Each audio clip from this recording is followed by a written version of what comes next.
Well, welcome and thank you everyone for joining us for today's discussion, bringing it all together, models for NG9-1 GIS data aggregation.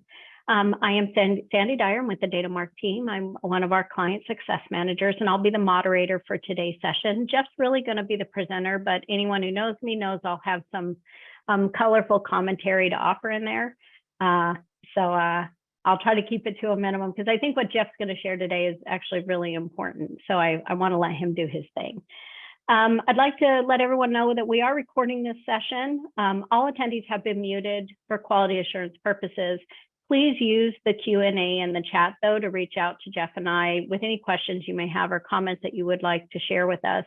We're going to take comments throughout the discussion and questions, rather, because I know Jeff and I personally feel it's better to address your question when we're actually in the middle of that topic, but we do have some time at the end of this presentation as well to address any questions that may have been held. I'd like to introduce to you Jeff Ledbetter, who is actually our primary presenter today. Jeff, do you want to share a little bit about yourself? Yeah, absolutely. Thanks, Sandy. I'm probably a known quantity to most of you. I'm finding more and more these days when I'm out and about that I'm webinar famous. It's a cool thing to be. Maybe I ought to start an Instagram or something. I don't know. If only you had a YouTube channel and you were making money off of it, right? Only DataMark YouTube channel. Yeah.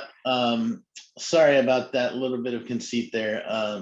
Just Jeff Ledbetter here. For those of you who don't know me, I'm a public safety GIS expert here at the DataMark team. And I'm a big nerd. I've been doing GIS for the better part of 20 years lately. And the last about 12 or so in public safety GIS. It is my passion. It's the thing that I really love to do. So it's what has brought me here. And so we're going to talk a little bit about deployment patterns. And so that's the reason why you're going to hear me a lot. But Sandy's going to have some great color commentary to add as well. And as Sandy pointed out, I really love it when we have good interaction in the chat and the Q&A. And so as questions are sparked, please interact with us there, and we'll do our best to get to them. I'm going to go ahead and pause my camera here so that I have plenty of bandwidth for sharing my screen, and we'll jump right into the topic. Okay, so the goals today. So this is what we're actually going to talk about. We're going to actually go over a few deployment models to try to give you an idea of what's out there from a deployment model point of view. When we say deployment model, this doesn't mean just how do I aggregate at a state level. This means how do I get started? What do I need in between? What do I need from a maintenance mode? And then what do I need to be thinking about when we get to the larger NG9-1-1 deployment type of aggregation or a data sharing type of environment. And we're going to do this by, Jeff's going to actually share with you a county example, a regional example, and a statewide example of the different ways that this can happen. And then we're going to wrap up with some deployment considerations. Really want to encourage the fact that even if you're just starting off and working on your data locally, this webinar is still for you, because thinking about that long-term goal of next generation 911, knowing that your local data actually has to then marry or join or be aggregated to that larger data set to support NG9-1-1, is keeping that in mind is going to be really important for you. And so that's what I believe we're going to talk about today from a holistic level. Jeff, do you want to go ahead and take it over from here, sir? Yeah, great. Thanks for reviewing those goals for us. I want to set a little bit of expectation as we move into this this graphic here. When we say for today's purposes deployment models, we are speaking specifically of how would you deploy DataMark VEP, our product, cloud-based, cloud-native SaaS product. I kind of repeated myself there 3 times, didn't I? But I said a little bit differently every time, saying the same thing, but with a little bit of a different angle. Our VEP product is geared at deploying in support of a number of other configurations in terms of how it relates to enterprise or desktop GIS, how it relates to your staffing levels, how it relates to the necessary scalability of the ability to share, aggregate, and even improve the quality of GIS data.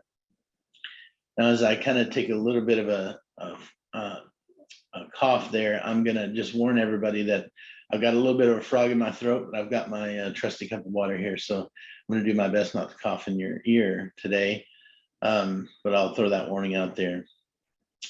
And so with that expectation set, we're not telling you how to deploy enterprise or GIS, desktop GIS, for the purposes of NG9-1 necessarily, but it as a part of a whole ecosystem that includes the DataMark VEP product. So there, as you see, there's three kind of major considerations, and we'll talk more about considerations later, but factors of sort of the game on the ground for a given client that factor into how we would deploy and recommend deploying the DataMark VEP product to meet this end of aggregated GIS data with high quality, highly normalized, accurate, complete GIS data that meets NG9-1 GIS data standards. So we want to talk a little bit about these elements here. And the first one I'll hit is the type of GIS that's currently deployed. That kind of relates to the staffing levels that you see there kind of in the person icon as well. But I think of it kind of as two typical setups out there. There's enterprise GIS, which to me means you have servers and multiple databases, multiple editors. You have what I would call a mature GIS setup. Although you can have a mature enterprise GIS, you can have an immature enterprise GIS, you can have a mature and immature desktop GIS setup as well. So we're going to talk a lot about spectrums today. And so I want you to understand that everything I'm talking about, I acknowledge that in the real world, there is a spectrum of kind of maturity, immaturity, enterprise versus desktop, have versus have not, which we'll talk to in just a second. But as it relates to the current setup of a client's GIS, the question is, do you have kind of a sophisticated GIS or a more simple GIS? Now, those things don't come with value, right? Sophisticated doesn't mean it's better necessarily. Just like accuracy is tied to precision, sophistication is tied to need, in my mind. So if you have an enterprise GIS, it says to me that you have the needs to have multiple editors, multiple databases, and you have the capabilities to support servers and mini desktops, as opposed to what I think of as a more simplistic desktop GIS model, where you don't have a lot of editors, maybe just one or two. You don't have need for servers. You don't have the capability or resources to support servers. And so you have a desktop-based GIS software. You have a file geodatabase or an XML-based, but a desktop or a free DBMS system that does not require servers and multiple editors and things like that. So think of that spectrum as one of the dimensions of how you might deploy DataMark VEP in order to meet your needs. So Jeff, there is yep. a question about where does ArcPro fit into these deployment models? Yeah, so in terms of whether you're in an enterprise or a desktop GIS setup, as I'm using the term now, ArcGIS Pro fits in both places, right? Because whether you're in an enterprise GIS with servers and multiple editors, you still need a desktop software. And so what it's a really great question that gives me an opportunity to clarify that I'm not talking about the software products in this enterprise versus desktop. I'm talking about the whole setup. So in both setups, you would have a desktop software. In many cases, it's going to be ArcGIS Pro.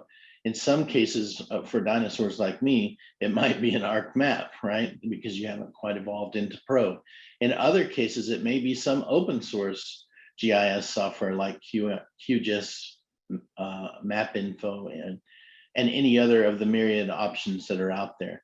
In an enterprise setup, there would need to be some server GIS software. It might be ArcGIS Enterprise. It might include a portal. It might not include a portal. It might include the myriad of open source or other GIS software packages that run on servers and serve out web services or databases, other things like that. So that's what I want to make sure you understand is the definition of enterprise versus desktop really has to do with whether you're running servers, whether you're running multiple editors, whether you're running multiple databases. And then there is a level of sophistication about that that is a bit more elevated than desktop GIS, but again, not with a value that one is better than the other, but that one meets a need of a small agency with small budgets and small staffing, which again, I'll tie that right back to the little person icon, the have or the have not. And the other, enterprise GIS, ties to a larger organization typically with more editors, more resources to manage servers and software, and more needs to consume, use, and otherwise display GIS data. Not only NG9-1-1, but also public works, public, planning and zoning, any other sort of governmental need. So if we bring that back to the aspect of resources as well, and again, understand that all these things happen on a spectrum, a client setup of how many resources, and by that I mean people, by that I mean budgets, by that I mean ability to tap softwares, right? The ability to go get another SQL server, or the ability to go get another Postgres service database.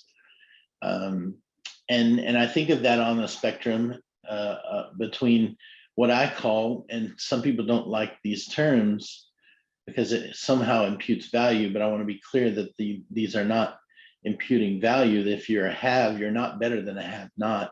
It's again, simply where is the client at on the spectrum of I have plenty of people, plenty of expertise, plenty of servers, plenty of software, plenty of databases, plenty data, all those 5 elements of your typical definition of what a GIS is, versus I'm a have not. I don't have enough people, I don't have enough software, I don't have enough data, and everything in between, right? Maybe I do have enough people and enough software, but I don't have enough data. So you would tend in my estimation, toward the have not side of the scale, because you're lacking there. And so it's going to be like company over here in the haves, right? But then there's along that spectrum, there is the haves that have maybe lots of data and plenty of software, but they don't have enough people to get things done, and they need help as well. So it's not a black or white proposition, but rather along the spectrum. Where does the client land on that? And ultimately, where they would land in terms of how they might deploy VEP even over here in the cloud is determined by what is the complexity of need for aggregation. If you're familiar with VEP, short for validate, edit, provision, you're familiar with our subscription model. You probably know that there's a validator subscription that really is geared to help you define the quality of your GIS data, and to improve in an iterative fashion the quality of your GIS data, specifically focused on the needs of NG9-1-1. Then there's the editor subscription that adds to that validator the ability to have a web-based browser editor to create data, to edit data, to create observations and communicate about that data with both GIS stakeholders and public safety stakeholders. That's our base subscriptions and products. that I hope you're somewhat familiar with. And if you're not, reach out to us and we can help you understand them. In added to that, we have two other. One's an add-on for editor, and another is another subscription level that really are geared at the aggregation of that GIS data that gets created either on a desktop and validated with Validator, or in an editor, web-based browser editor environment. And the distinctor for the two, and this is really what we're really getting into the meat of what we want to talk about today, the distinction of the two is, again, where on the spectrum of these elements are you, and how does that need translate into what software can help you. Geofencing is an add-on for editor, where if you have a smaller number of agencies, something like 6, 12, maybe upwards of 20, but there is certainly an upward limit of where the effectiveness of this begins to diminish, as opposed to the aggregator subscription. But geofencing allows multiple agencies to work within the same geography of a county or a region or whatever the right geographic boundary is, while allowing a geofence to contain the authority of the right person to come in and edit that data. And if you, we'll get into some examples in a second, so I'm going to refrain from doing that right now. But that's basically what geofencing is, an add-on to editor that allows multiple entities, cities, counties, whatever, to either upload their data or edit their data in the web-based editor VEP, and ultimately winds up aggregating or combining those data into one data set. While aggregator is a bit more sophisticated and a bit more purpose-built for the specific purpose of aggregation. Aggregator typically gets deployed more at a regional or a statewide level, and comes with features like cross-jurisdictional validations that compare jurisdictions' data against each other to find within a 5-mile buffer of their boundary if there are any things like duplicate address points, overlapping road ranges, and some other things like that. So just as an introduction to that, in terms of our products and how they would get deployed, there is the two main subscription levels, validator and editor, and then the add-on of geofencing and the additional subscription level of aggregator. So I just wanted to introduce those things to you here quickly, and then we'll move into discussing like what are these deployment models actually look like. And Jeff, real quick, so folks, I was messaged, apparently the chat is disabled, but the Q&A is working. Just wanted to make that announcement. Okay. Sorry about that. So let's talk a little bit about how does GIS get developed for NG9-1-1 at a local level. And this basic understanding here will help us talk about deployment model, what kind of deployment model is right for your configuration. As we move forward, I'm a visual guy. I'm a GIS person, right? And most of us are visually oriented, but not all of us. But I love whiteboards, and they're difficult to approximate here on a PowerPoint slide, but we're going to attempt to do that here. So let's just whiteboard this concept out.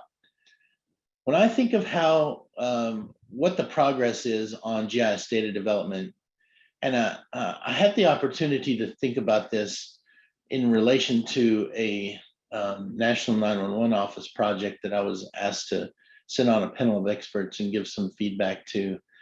And there's going to be a document coming out from that project in the next few months or whenever they get around to getting all of that done.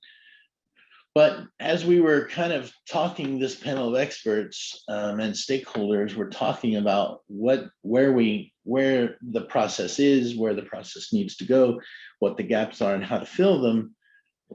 I kind of came up with this idea of that everything fits on a Cartesian plane. Now, I'm a special kind of nerd that thinks about things as in Cartesian planes. But if you were to think about this question of, where is everybody at in terms of developing the GIS data that is necessary for NG9-1-1? I think of it as this plane with one axis, the horizontal axis, being about resources. We already talked about the concept of haves versus have-nots, but this represents that spectrum of haves and have-nots. And on the vertical axis, a spectrum of the data that is necessary for NG9-1-1, ranging from I don't have any of that data to start with, all the way up to I've got all the data created and I'm maintaining it as we speak, and that is the spectrum of those two axes. I think if you were to scatter graph the general sort of magnitudes of where the 6,000 PSAPs worth of GIS data providers, and some have multiple GIS data providers, some have one GIS data provider, some have none, and they're figuring that out. I think in my gut, based on the work that we do with clients across the country and across these spectrums, that it would kind of scatter graph out kind of like this. And I think we would find a couple of clusters, about 3 clusters, and I think we would find some outliers that kind of are struggling with having the resources, but yet have the data, or vice versa, maybe struggling with, hey, we have plenty of resources, but we don't have good data. But I think you'll see there's a couple of clusters here, and we'll highlight those as we move through this example. The first cluster I would find or define is this one in the lower left-hand corner. We don't have all the resources we need, and we don't have the data that we need. Or maybe we kind of have some of what we need, but we don't have everything we need, right? Where do I start is how I would characterize that group. Trying to figure it out. Oh, okay, we need to do something with GIS for this NG9-1. I'm a 9-1 professional. I don't know anything about GIS. Where do I start? I'm a GIS professional. I've been engaged by my 9-1 folks, but I'm still learning. I really don't know what I need to do. I don't even know how to do it to support them, but I'm committed to supporting them.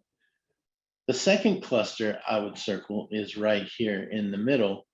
And these are the people that are in the development phase of their GIS data for NextGen 911.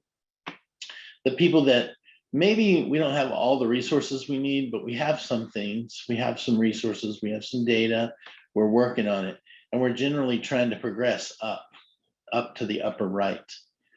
That would be what I would term in the development phase. And finally, this third cluster, which you'll notice has many fewer dots than any of the others. And I would say, in my estimation, that most of the dots belong in this development group, just as I've demonstrated it here. But I would call this one in the upper right-hand corner that have substantially complete data sets or complete data sets, and they have substantially sufficient resources or everything they need at their fingertips. I would call them the maintenance group, or they're in the maintenance phase of their development journey. And again, progressing from the lower left to the upper right is the goal.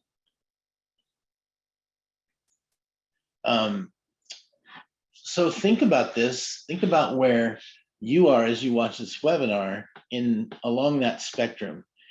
Let's think a little bit about, what do I do if no matter where I'm at in these, right? So the first thing I would say is, at both the where do I start phase and the development phase, one of the most important things to think about is, or I should say, one of the most important ways to think is strategically.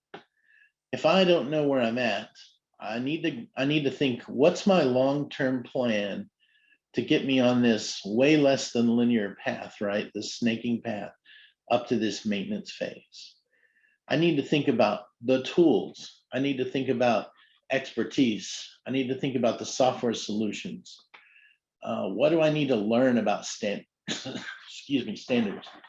What do I need to learn about how the GIS data gets used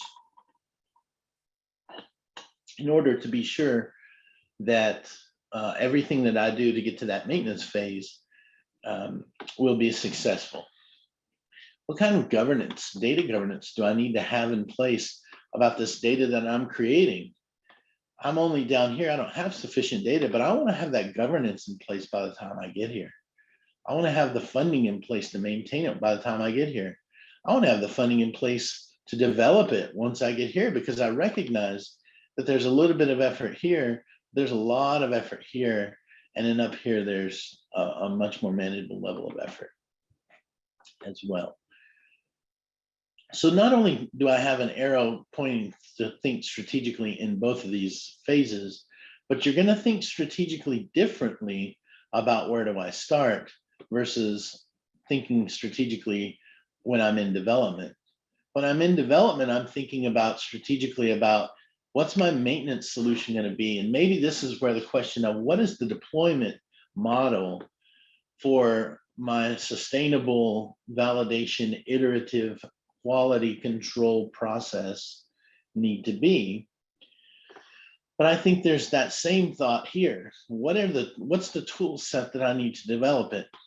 What's the tool set I need to maintain it? Those are two separate questions, maybe with different answers, but maybe with the same answer. I would suggest that Data Mart and VEP, and I'll do my best to demonstrate it today.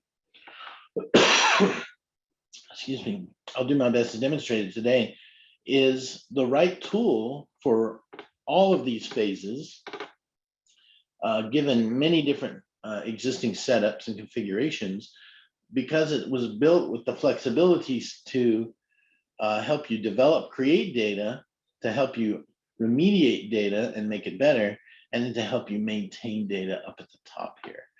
But before you can decide that VEP is the right tool for you, you have to think, what does my tool need to do for me? What are the features and functions it needs to have? What is the end game? What is the goal? How do I define the phase gate between where do I start in development? Is it a level of effort? Is it a staffing difference? Is the tools are in place? What defines the transition from I'm starting up to I'm in the throes of it to I'm here and now I need to change the oil in my car every once in a while? There's a lot of challenges to all of that. So you want to think strategically, first of all. If we wipe that off the whiteboard, the next point I would bring up is that we would need to, as part of that strategic thinking, more than likely deploy an assessment solution. And whether that assessment solution is to get an assessment from the state that I'm in, for instance, who's bought a software, or buy my own and deploy it and use it. Or maybe I'm buying a service where that assessment occurs and I'm not trying to learn a new software, I just get an assessment. Those are all options that exist out there. I need to think about what is the solution for me. Forgive me. Let me take another drink here. What is the right deployment assessment solution to get me into that phase gate and out of the where do I start phase into the development phase? As we get up into the development phase and we're taking on that big level of effort of what we refer to as data remediation, right? Maybe it's also data creation. Maybe in the development phase, I need to create new boundary layers. Maybe I need to create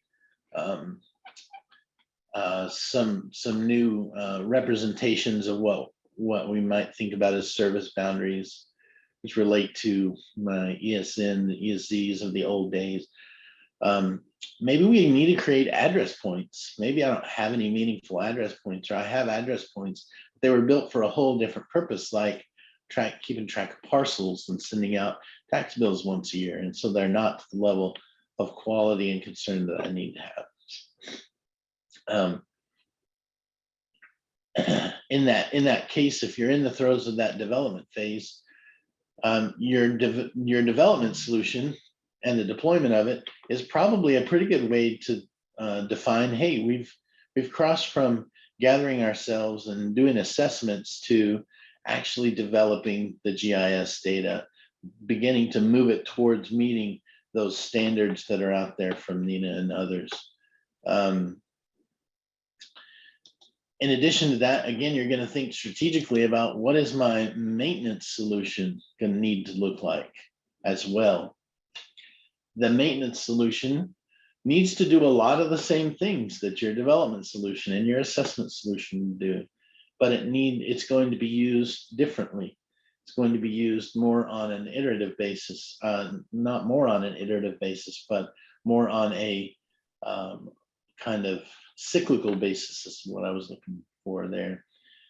Instead of doing one a week, maybe I'm doing one a month or one every couple of weeks to validate and check my maintenance. Because, and again, on a spectrum, depending on the needs of the development in your particular location in your agency, if you're having hundreds of new address points a week or thousands, you're going to need that iteration to be a much shorter frequency versus if you're in maybe a more suburban or rural area where you're getting maybe dozens a week or even dozens a month addresses added, changed, road center line changes.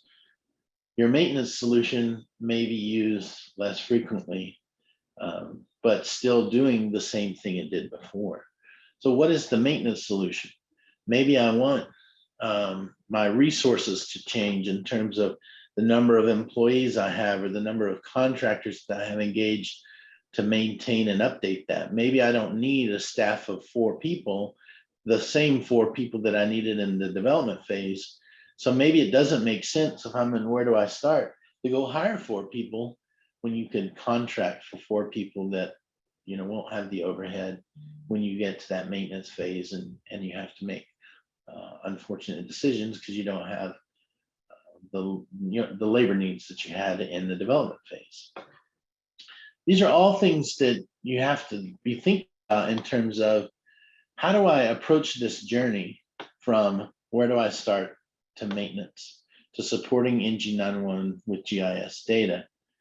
There's lots of other sort of side shoot conversations we can have throughout those phases as well. So Jeff, yeah, good. I'm sorry, there is a question and it would be related to this graphic. So before you move, I didn't mean to interrupt your thought.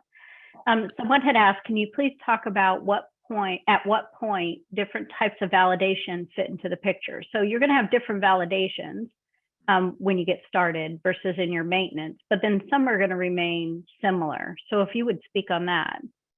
Yeah, you bet. The first thing that crosses my mind is the validations that help you figure out your completeness of your data set are going to be different, right? Between where do I start and in development versus maintenance. Because when you're in that where do I start phase, and if you come over here and you're thinking like, hey, I don't know if I have all the data I need. I'm assessing that situation. You're going to use a validation that helps you figure out the number of features you might need, and not only solution, when I say solution, not only software, right? Not only the queries of the validations, but the expertise to understand if I'm in a city that has 50,000 people, then I probably need to have at least 20,000 address points, and I know that I have 5. So I don't know exactly how many I need to have, but I know that I'm by magnitudes short of that. And so I'm going to go out and undertake an effort to survey it at a detailed level and get everyone that I need to get. There's also a discussion too on address points, like what is the level that you need? And that's again a place where that solution has to include consultative expertise of like, okay, maybe I don't need every structure to start with, but I want to get to the point where I have every structure. But I can start by identifying structures and collections and clusters of structures around boundaries where I know the clarification of the boundary needs to occur at a point level instead of a polygon or a line level. So another example of some validations that might be different, you're not going to have a ton of overlapping ranges when you're in maintenance. But when you're at where do I start, you're in the throes of the beginning of the development, you may need to get through your overlapping road centerline ranges before you can fix things that relate to parity or relate to evens being on the odd side or directionality. You'll want to get through your directionality before you can figure out some of the problems that come along with normalization and things like that. There's cycles within development that'll be a little bit different as you progress from lower left to upper right. And then when you get into maintenance, those validations become useful because it'll catch a fat finger, but you're not going to see a lot of those anomalies pop up in those because you're at a much more manageable level of effort and maintenance. And by your thinking strategically and deploying the right solutions of data entry, when you're creating data, you're creating fewer anomalies as well. So one example I could think of is like a fishbone analysis. So a fishbone analysis is checking your address points and your road center lines from how well the quality is between the two of them, but even what's missing. Do I have an address point or do I have a road center line to even connect to that address point? And that could be a good assessment validation.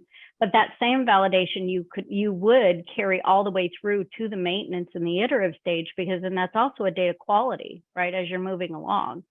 So I mean, there's some validations, if not most of them, that you would start with just to assess, but then you want to continue to improve upon to where in the maintenance phase, it just becomes easier. And I hope I wouldn't confuse anybody thinking that you need different validations here than you do in maintenance. You want the same validations, but you're going to use the results differently, and you're going to expect different results. Here, you're going to expect lots of overlapping ranges and things like that. Here, you're not going to. So I hope that clarifies it. I don't know if it needed clarification. I was just trying to think of a validation that would carry through. No, Fishbone's a great example. Great. Yeah. I see another in the Q&A about benchmarks kind of moving on you. I think that can be frustrating. I want to acknowledge that. And I know the situations that you're probably talking about.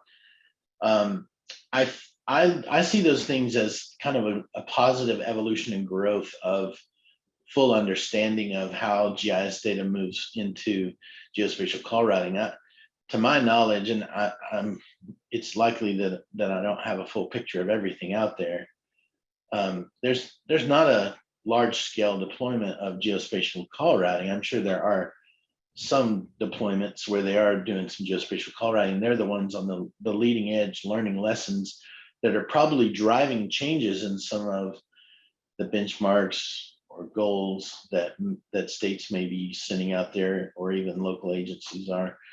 And I would just get ready for that to continue in it. And frankly, it would be a good thing, because in the end, when you're in the middle adoption phase of geospatial call routing, it should be very stable, right? And so there may be some ups and downs and changes of things that need to be delivered, all within the scope and framework of standards. I think it's a really good commentary on the fact that even standards are going to change. Right? And standards aren't going to detail out every little thing that has to happen in a given configuration, because they can't do that and be reliable. And so I feel your frustration on that, but I think you should look at it as sort of a hormetic stress that's going to come up in your life, and your data is going to get better, your products are going to get better, the routing is going to get better, fewer and fewer transfers, and the goals of NG9-1-1 get met that way. I agree, Jeff, and even regardless of what benchmarks have been set, I mean, we know what NG9-1-1 looks like. Like, we know what quality data for NG9-1-1 looks like. We know what data we need to build towards. So as long as we make it our personal mission to to build the data sets that are needed, and then to as well have the data quality that's necessary for geospatial call routing, then no matter when that benchmark is no longer a benchmark, but a drop dead date, we're already ready for it. Now, what complicates that is funding availability, whether or not standards change, whether or not they're NENA standards or they're local standards, and what other demands come of our GIS, because we realize that next generation 911 is what we're talking about, but you also have all these other business needs that are vying for your attention, right? Yeah. So I know there's complications in making a grandiose statement like that, but sometimes the only thing we can do is go, you know what, I know what the end goal is, even if, you know, we can't seem to really hit the mark in whatever oversight or guidance we're receiving. So I'm just going to plan in that direction, knowing that that's a safe direction to take my data in. Yeah, and I think that just highlights the first slide we had in our slide deck here. It just highlights that all of these things are on a spectrum, and they all impact the ability to get to the goal.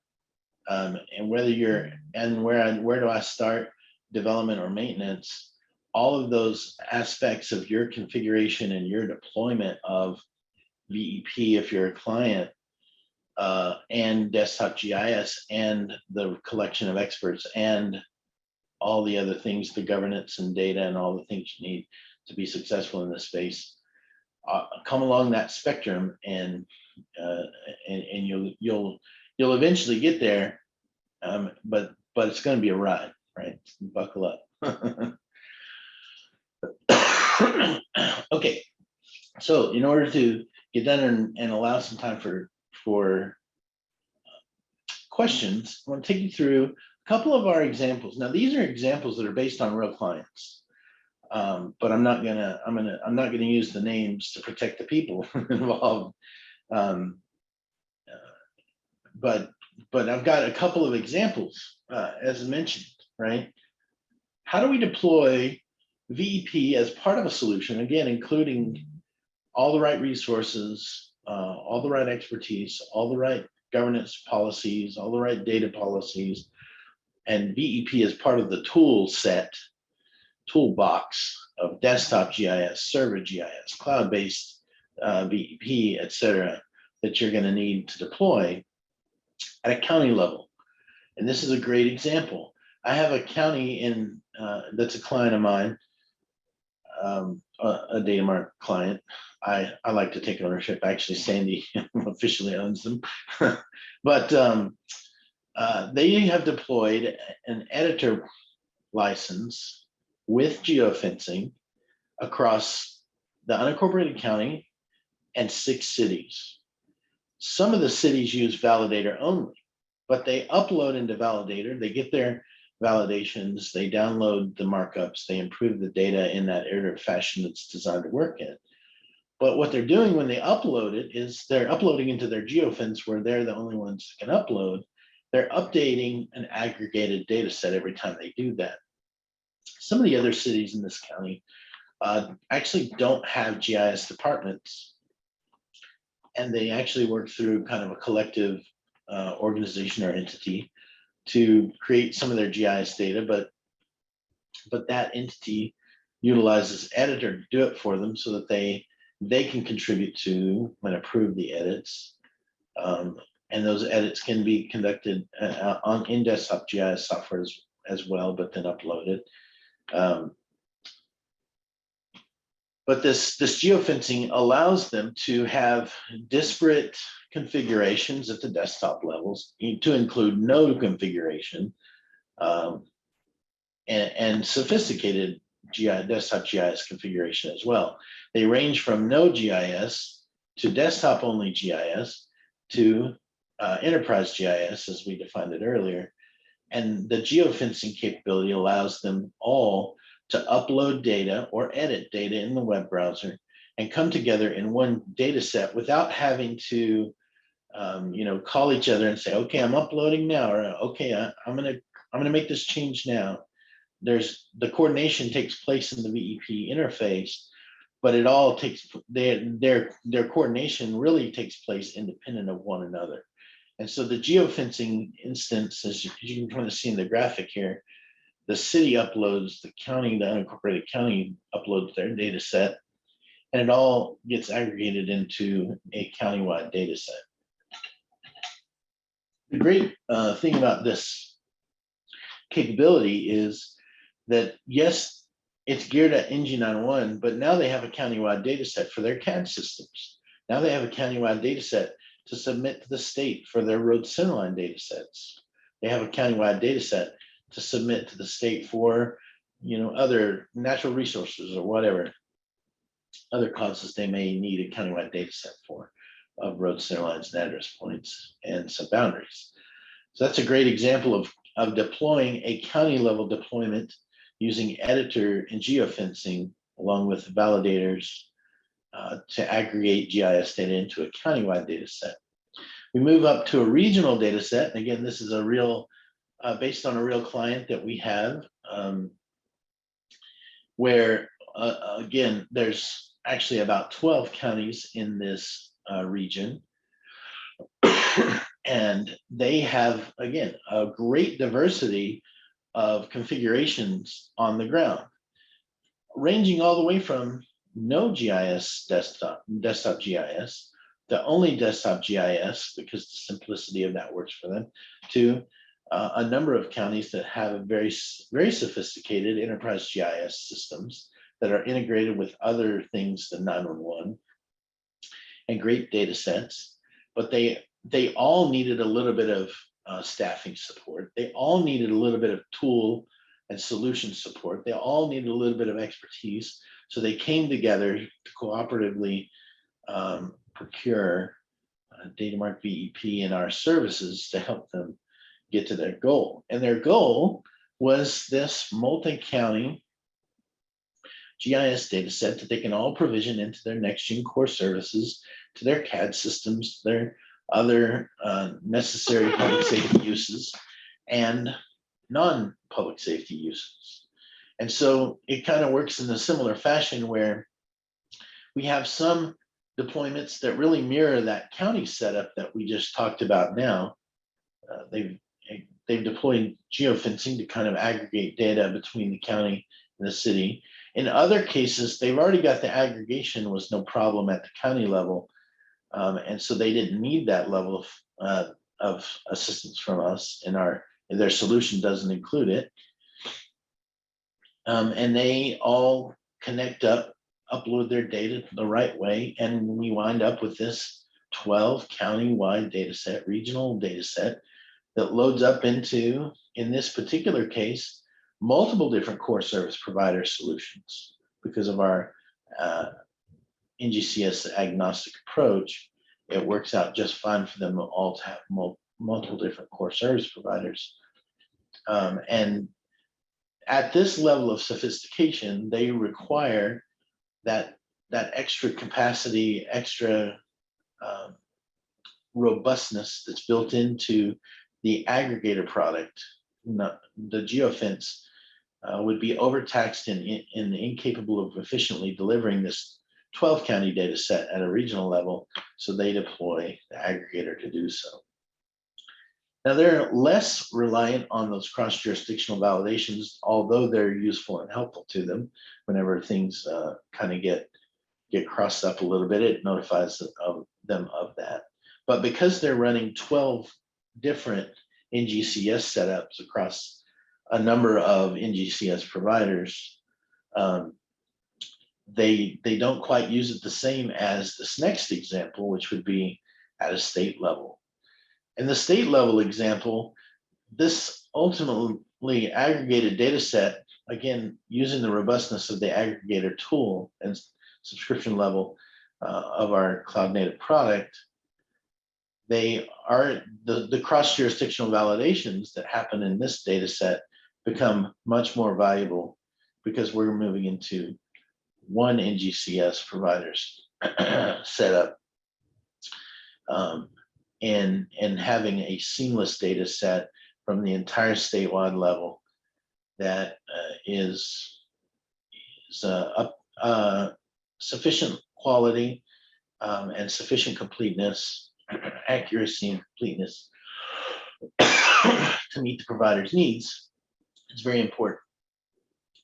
And so what isn't represented here is there's many of those geofencing setups at this level as well. And now would be a great time for some color commentary by Sandy. As you cough. And so let me point out, one distinction I wanted to make between geofencing and aggregator. So while Jeff keeps talking, he does talk about how aggregator does those cross-jurisdictional validations. Geofencing doesn't rely on cross-jurisdictional validations because it's all aggregated into the same data set. So the same type of validations are happening to the same data set that you would from a cross-jurisdictional aggregator perspective. So you get the same level of validations. It's just how is the data pulled together, and then what type, how then do we need to deploy validations across the larger data set with aggregator? Thank you. So it's not that you lose functionality in either one. It's just the functionality is deployed obviously in a different scenario. That's a great point to be made, and I don't think I've heard anybody put it that way. So I'm gonna steal that from you, but that's a really good point. So to bring it all together, right? What is the right deployment model for your configuration on the ground in your jurisdiction? We talked about all the different considerations of the data development, all the different considerations of what do your resources look like?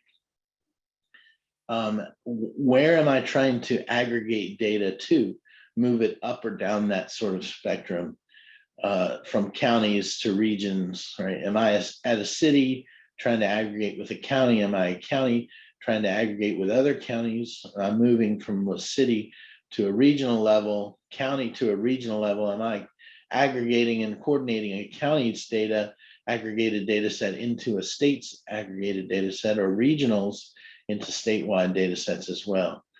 All of those things are really important in answering the question, what's the right deployment model for you? What does your desktop GIS look like? What does your server GIS, if any, look like?